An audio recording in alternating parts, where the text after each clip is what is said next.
Bismillahirrahmanirrahim. Assalamualaikum warahmatullahi wabarakatuh. Perkenalkan, nama saya Habibullah dengan NIM 2316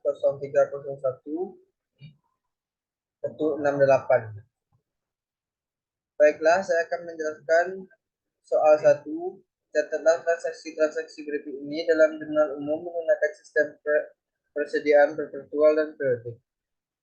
Pada tanggal 3 November, membeli barang secara kredit dari PTM seharga 85 juta dengan syarat FAB donation buat garis miring 10 dan N garis miring 30.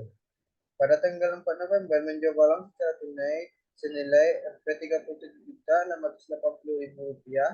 Harga pokok penjualannya sebesar Rp22.600.000.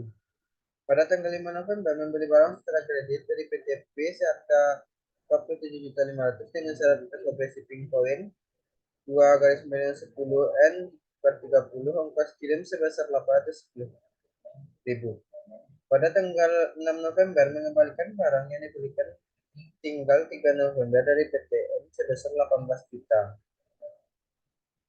Pada tanggal 8 November menjual barang secara kredit kepada PTR harga 15.600.000 dengan syarat 2 garis miring per 15 November per 30. Harga pokok penjualan adalah 9.400.000. Pada tanggal 13 November membayar PTM atas pembelian tanggal 3 November. Pada 18 November membayar kepada PTP atas pembelian kredit tanggal 5 November. Pada tanggal 23 November menerima pengembalian barang dari PTR sebesar 6 juta untuk barang yang dijual tanggal 8 November. Harga barang yang diretur sebesar 3.300.000. Pada tanggal 24 November menerima kas dari PTR atas penjualan pada tanggal 8 November. Berikut jurnal perpetual pada tanggal 3 November. Presiden barang dagang terletak pada debit 85 juta dan utang dagang terletak pada kredit sebesar 85 juta. Pada tanggal 4 November kas terletak pada debit dan penjualan terletak pada kredit seharga 3.680.000 dan harga pokok penjualan pada debit dengan harga Rp22.600.000 dan presiden barang dagang pada kredit Rp22.600.000. Pada tanggal 5 November presiden barang dagang pada debit Rp47.500.000 dan utang dagang pada kredit Rp47.500.000. Presiden barang dagang pada debit Rp810.000 dan kas pada kredit Rp810.000. Pada tanggal 6 terdapat debit 18 juta dan presiden barang dagang di kredit 18 juta.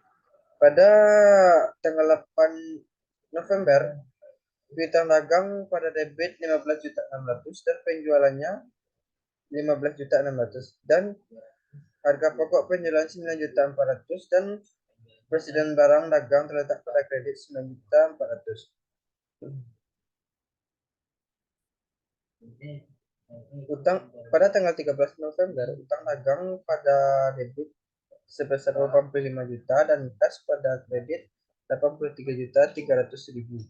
Presiden barang dagang pada kredit seharga 1.700.000 dan pada tanggal 18 November utang dagang pada debit 47.500.000 dan kas 47.500.000. Retur penjualan pada debit 6 juta dan piutang dagang pada kredit 6 juta. Presiden barang dagang pada debit 3.300.000 dan harga pokok penjualan 3.300.000.